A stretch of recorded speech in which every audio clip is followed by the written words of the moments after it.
Bismillahirrahmanirrahim. Assalamualaikum warahmatullahi wabarakatuh. Apa kabar semuanya? Semoga tetap dalam kondisi sehat walafiat, tak kurang sesuatu apapun. Baik, ketemu lagi di video kali ini. Pada video kali ini kita akan melakukan percobaan terkait bagaimana menghitung arus listrik DC pada suatu rangkaian menggunakan software Proteus 8.9.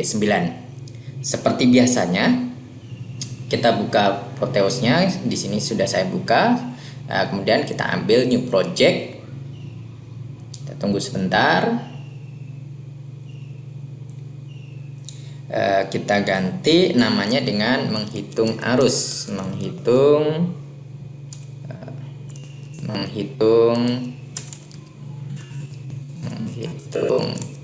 arus listrik DC. Kita next kembali hingga finish. Silahkan Anda lihat di modul yang sudah saya bagikan. Di situ ada beberapa komponen yang perlu kita sediakan untuk melakukan percobaan ini. Seperti itu. Komponennya adalah kita klik huruf P ini. Yang pertama adalah resistor. Resistor kita ambil yang generiknya saja, resistor generik seperti itu. Di sini. Kemudian selanjutnya adalah sumber tegangan, baterai, atau di sini bisa saya ambil dengan sel atau sel seperti itu. Jadi ada dua, nanti silahkan kalau Anda memakai baterai juga nggak masalah, klik ini. Kalau ini untuk multi sel, kalau ini saya hanya menggunakan single cell. Sama saja hasilnya nanti seperti itu. Ini tetap berjalan seperti itu jika Anda melakukan merangkainya secara benar. Dan kita lakukan rangkaian, kita coba merangkai, kita rotasi terlebih dahulu. Selanjutnya kita ambil resistornya. Baik, ini agak saya gedekan.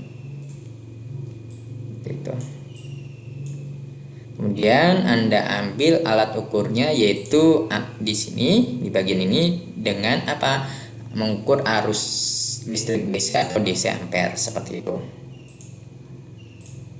Baik, pada alat ukur ammeter itu ada, khususnya DC maupun AC, itu memiliki dua kutub. Kalau untuk DC itu ada kutub positif dan negatif. Jangan sampai nanti terbalik. Tetapi kalau untuk AC nggak masalah, itu terbalik seperti itu. Bagaimana cara merangkai alat ukur ammeter ini dengan rangkaiannya? Itu menggunakannya itu harus dipasang secara seri. Berbeda dengan voltmeter yang di percobaan sebelumnya kita telah melakukan. Kalau menggunakan voltmeter maka dia harus dipasang paralel seperti itu. Nah, di sini diukur, kita pasang secara seri, kita rotasi terlebih dahulu seperti itu.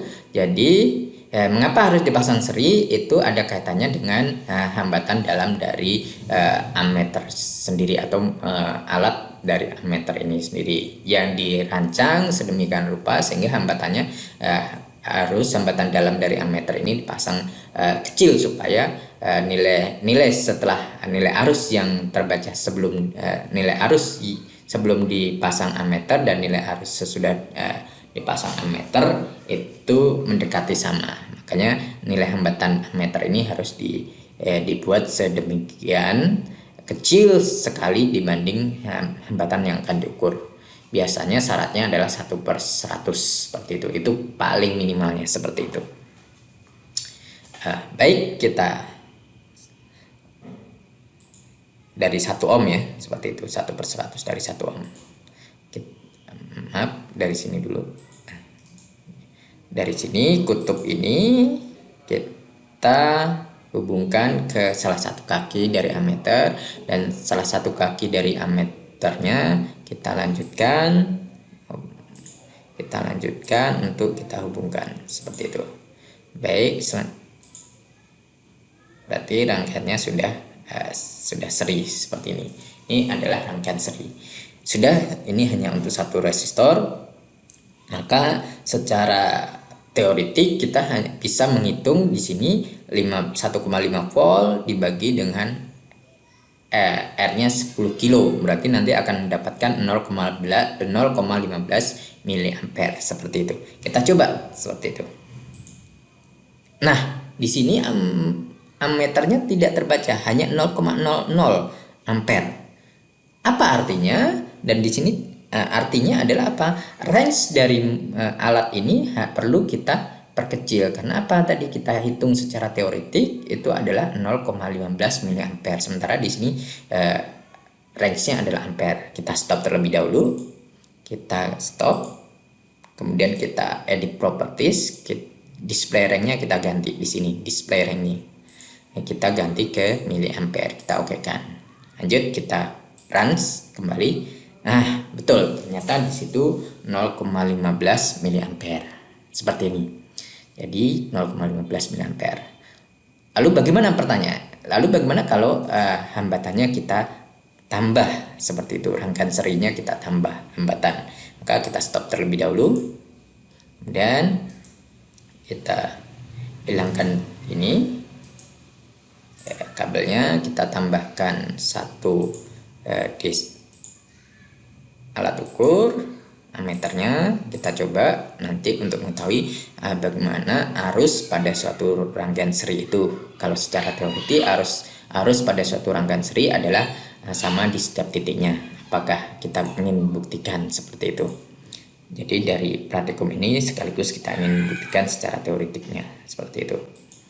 Baik, kita lanjutkan dari keluaran dari kaki dari resistor 1 masuk ke kaki ammeter satunya, dan kaki 1 ammeter yang kutub negatifnya kita lanjutkan, kita serikan dengan resistor seperti itu.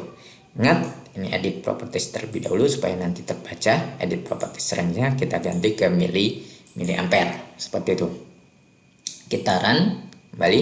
Nah, di sini kita dapatkan nilai 0,7 tapi minus, maaf di sini minus, berarti kita stop. Jangan sampai nanti ketika kita melakukan percobaan secara nyata tidak virtual itu jangan dilakukan ketika nilainya minus, harus segera dihentikan, di stop untuk digantikan kutubnya seperti itu. Berarti ada yang terbalik kutubnya seperti itu. Baik, kita lanjutkan.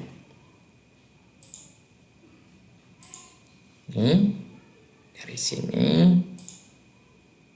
Oke, kita run kembali.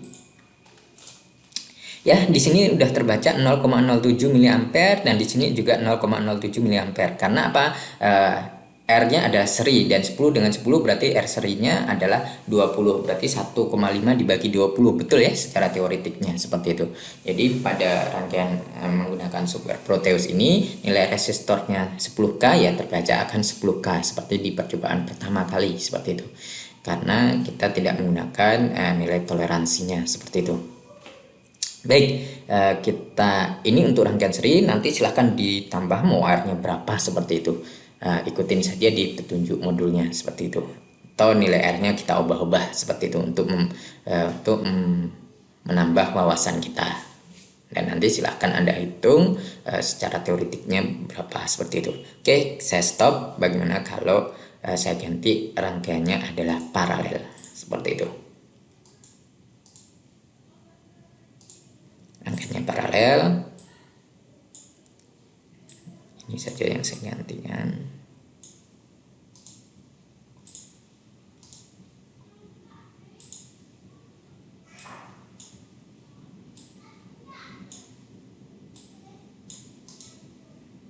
Rotasikan.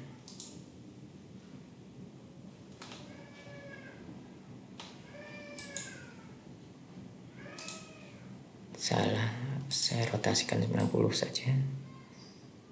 Oke, seperti itu. Ini saya gantikan juga.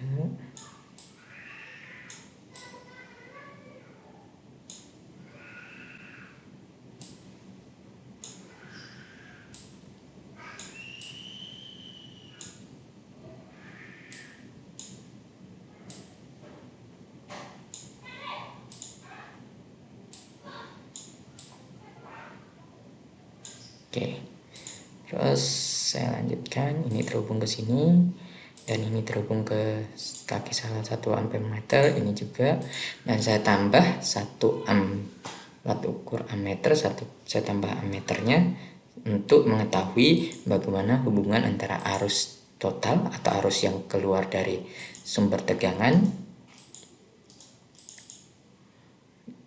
Kita edit propertiesnya, jangan lupa dulu karena tadi kita menggunakan kilo berarti rank, sementara sumber tegangannya hanya volt, maka ranknya tentunya harus dalam miliampere supaya terbaca. Kita rotasikan seperti itu. Baik, saya gantikan di sini. Baik, ini nanti kalau melakukan gambarnya bisa di ini kan ya. Aduh, singkat. Baik, ini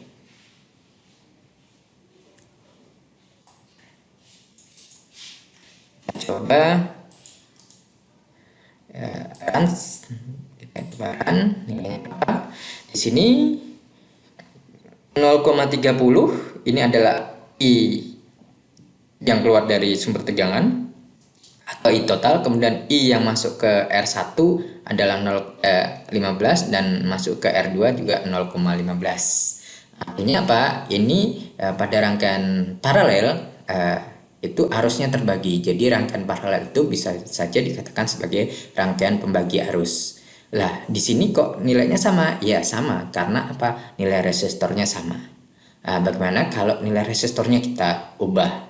Kita stop dulu, kita ganti, misalkan ini kita edit propertiesnya, di sini kita ganti dengan nilai 30 misalkan, paling mudahnya 30 supaya nilai paralel dapatkan 30 pasangnya dengan 60 atau dengan 20 paling mudahnya seperti itu, supaya nanti nilai resistor paralelnya bisa tidak dengan koma seperti itu. Kita coba kita runs, ini berarti setengahnya, apakah nanti akan kita dapatkan nilainya juga setengahnya seperti itu. Kita runs sini, ini setengahnya, ini berarti di sini, nah ini 0,07, di sini 0,02 dan di sini 0,05. Artinya apa? Jumlah ya sesuai dengan hukum Kirchhoff, arus yang masuk pada suatu titik percabangan itu sama aja dengan arus yang keluar dari titik percabangan tersebut. Ini ya, berarti dari rangkaian ini kita bisa belajar hukum satu Kirchhoff seperti itu. Nah, di sini kita lihat kembali pada rangkaian ini kan rangkaian resistornya adalah paralel. Pada rangkaian paralel kalau kita kembali balik ke percobaan sebelumnya yaitu menghitung tegangan, maka pada rangkaian paralel tegangannya adalah sama. Jadi di sini apa? V-nya sama. Misalkan kita anggap ini V-nya adalah 1,5 seperti itu. Sama-sama V dan di sini juga sama-sama V misalkan seperti itu. Maka dari sini kita dapatkan apa? Ketika arusnya hambatannya itu kecil, maka arusnya pasti besar, dan ketika hambatannya besar maka arusnya kecil seperti itu. Nah, itu sih. Karena apa? Tegangannya sama pada rangkaian paralel seperti yang telah kita cobakan di percobaan sebelumnya. Itu untuk rangkaian seri dan paralel, menghitung arus pada rangkaian seri dan paralel. Untuk rangkaian campurannya silahkan dilihat di modul gambarnya seperti apa, dan silahkan Anda lakukan pengayaan sendiri supaya lebih paham. Ikutin saja rangkaian seperti yang ada di modulnya, kemudian Anda buat kira-kira berapa nilai yang akan dihasilkan, nilai arus yang dihasilkan seperti itu. Untuk rangkaian campurannya, rangkaian campuran yaitu rangkaian seri dan rangkaian paralel. Dan perlu diingat tentunya ketika kita menghitung arus itu harus dipasang secara seri, dan ketika kita, dengan rangkaian, tetapi ketika kita menghitung tegangan pada percobaan sebelumnya itu kita pasang secara paralel dengan rangkaiannya. Mungkin ini saja video kali ini. Semoga ada manfaatnya. Saya akhiri. Assalamualaikum warahmatullahi wabarakatuh.